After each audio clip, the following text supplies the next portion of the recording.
राजा Bertram बड़े बड़े ideas और ख्वाहिशों वाले राजा थे। वो ऊंचे ऊंचे शहर और चमकते हुए सोने के खजाने का सपना देखा करते थे। एक दिन उन्होंने विशाल फुसफुसाते जंगल को देखा। उन्हें पेड़ नहीं बल्कि खजाना दिखाई दिया। उन्होंने ऐलान किया कि यह जंगल मुझे अमीर बना देगा। हम यहाँ एक शानदार शहर बनाएंगे जो दुनिया के लिए मिसाल होगा। राजा के मंत्री डर गए। वो जानते थे कि फुसफुसाता जंगल बहुत ही खास और अनोखा है। इस जंगल में उनके पूर्वजों की कहानियां थीं और ये हवा में राज दबाकर रखता था। लेकिन किसी ने राजा से सवाल करने की हिम्मत नहीं की। आदेश दे दिए गए, कुल्हाड़ियों को धार दे दी गई। जंगल की किस्मत मुहरबंद लग रही थी, तय लग रही थी। फुसफुसाते जंगल में एलेना रहती थी, जो जंगल की रक्षक थी। वो प्रकृति के साथ अपने गहरे संबंध और जंगल की आत्माओं से बात करने की क्षमता के लिए जानी जाती थी। उसकी हंसी पत्तों से गूंजती थी, जो सुनता उसे खुशी मिलती, और उसके आंसुओं से फूल खिलते थे, जो इस धरती के साथ उसके जुड़ाव को दर्शाते थे। एक दिन उसने राजा का ऐलान सुना और पेड़ों से एक ठंडी हवा चलती हुई महसूस की, जो आने वाले खतरे का संकेत था। यह जंगल उसका नहीं है कि वो इसे ले ले, उसने फुसफुसाते हुए कहा। उसकी आवाज डर और दृढ़ संकल्प के मिश्रण से कांप रही थी। एक छोटा लड़का फिन उसके पास बैठा था। उसकी भौहें चिंता से सिकुड़ी हुई थी। फिन जंगल से बहुत प्यार करता था। वो जंगल का हर रास्ता और हर चिड़िया का गाना जानता था। उसने अपना बहुत सारा समय जंगल की गहराइयों में घूमते हुए बिताया था। हमें राजा को समझाना होगा, उसने कहा। उसकी आवाज भावुकता से कांप रही थी। जंगल जीवन है, ये घर है, ये हमारे लिए सब कुछ है। और इसलिए वे राजा से मिलने के लिए निकल पड़े। उनके कंधे इस बोझ से झुके हुए थे, लेकिन उनका हौसला अपने प्यारे जंगल की रक्षा करने के मिशन में अटूट था। राजा बर्ट्रम उनकी बातों पर हंसे। उनकी आवाज आंगन में गूंज रही थी। मूर्ख बच्चों, उन्होंने गरजते हुए कहा, क्या तुम्हें प्रगति नहीं दिख रही? धन नहीं दिख रहा? समृद्धि नहीं दिख रही जो तुम्हें घेरे हुए है? उन्होंने अपना हाथ हिलाते हुए उन्हें टाल दिया और पहले पेड़ कराहते हुए गिर पड़े। उनके पुराने तने जमीन पर गिर पड़े। लेकिन जैसे जैसे दिन हफ्तों में बदलते गए, अजीबोगरीब घटनाएं होने लगी। एक समय जो जंगल जीवंत था, वो बदलने लगा। नदियां जो कभी मछलियों से भरी रहती थीं, सूख गईं।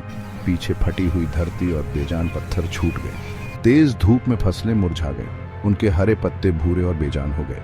हवा जो कभी चीड़ और मिट्टी की खुशबू से सराबोर रहती थी, अब धुएं और राख से भरकर भारी और सांस लेने में मुश्किल हो गई। एलेना ने निराशा में देखा कि उसका प्यारा जंगल दर्द में कराह रहा है। उसकी हरियाली अब पहले जैसी नहीं रही। वो जानती थी कि ये तो बस शुरुआत थी। संतुलन बिगड़ गया था और इसके नतीजे अब सामने आने लगे थे। संतुलन बिगड़ गया था और प्रकृति अब बदला लेगी। धीरे धीरे जंगल ने अपना खोया हुआ सब कुछ वापस पाना शुरू कर दिया। एक दिन अचानक एक भयानक तूफान आया। क्षितिज पर काले बादल ओमिनस तरीके से छा गए। आसमान में बिजली कड़की और हवा घायल जानवर की तरह गरजी। पूरे जंगल में तबाही मचा दी। राजा अपने नए बने महल में छिपे हुए थे। उन्हें अपनी गलती का एहसास हुआ। प्रकृति के कहर के आगे उनका धन और ताकत कुछ भी नहीं था।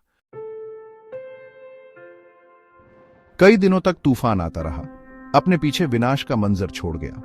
पेड़ उखड़ गए और एक समय जो जंगल जीवंत था, वो अब अराजकता और निराशा का दृश्य था।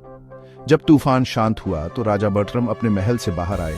उनका चेहरा पीला और थका हुआ था। उनके फैसलों का बोझ उनके कंधों पर भारी पड़ रहा था। उन्होंने तबाह हुई जमीन को देखा। उनका दिल पछतावे से भरा हुआ था। एक समय जो जंगल हरा भरा और समृद्ध था, वो अब पहले जैसा नहीं रहा। मैंने क्या कर दिया? उन्होंने फुसफुसाते हुए कहा। उनकी आवाज कर्कश और दुख से भरी हुई थी। उनके कार्यों का एहसास उन्हें समुद्री लहर की तरह डूबा रहा था। एलेना और फिन उनके सामने खड़े थे। उनकी आंखों में उदासी और उम्मीद का मिश्रण था। उन्हें हमेशा जंगल के जादू और उसके ठीक होने की क्षमता पर भरोसा था। महाराज, जंगल सिर्फ पेड़ नहीं है, एलेना ने धीरे से कहा। यह तो खुद जीवन है। यह हमारे अस्तित्व का सार है। ये वो हवा है जो हम सांस लेते हैं, वो पानी है जो हम पीते हैं। उसने दृढ़ता से अपनी बात जारी रखी। ये वो जमीन है जिस पर हम खड़े हैं। इसके बिना हम कुछ भी नहीं है। राजा बर्ट्रम ने ध्यान से सुना। उनका दिल एक नए एहसास से भर गया। उन्हें इस धरती और यहाँ के लोगों से अपने जुड़ाव की गहराई का एहसास हुआ। उन्होंने फुसफुसाते जंगल के बचे हुए हिस्से की रक्षा करने की कसम खाई। इसे शाही अभयारण्य घोषित कर दिया। उनका वादा भविष्य के लिए उम्मीद की किरण था और इसलिए जंगल धीरे धीरे ठीक होने लगा समय के साथ, और राजा के नए सम्मान के साथ उसके जख्म भरने लगे। पेड़ों पर नए पत्ते आने लगे और नदियां साफ बहने लगी। हवा में एक बार फिर चिड़ियों के चहचहाने की मधुर आवाज गूंजने लगी, जो प्रकृति की शक्ति और जंगल की फुसफुसाहट को सुनने की समझदारी का प्रमाण थी। जंगल जो कभी टूट गया था, अब राजा की देखरेख में फलने फूलने लगा।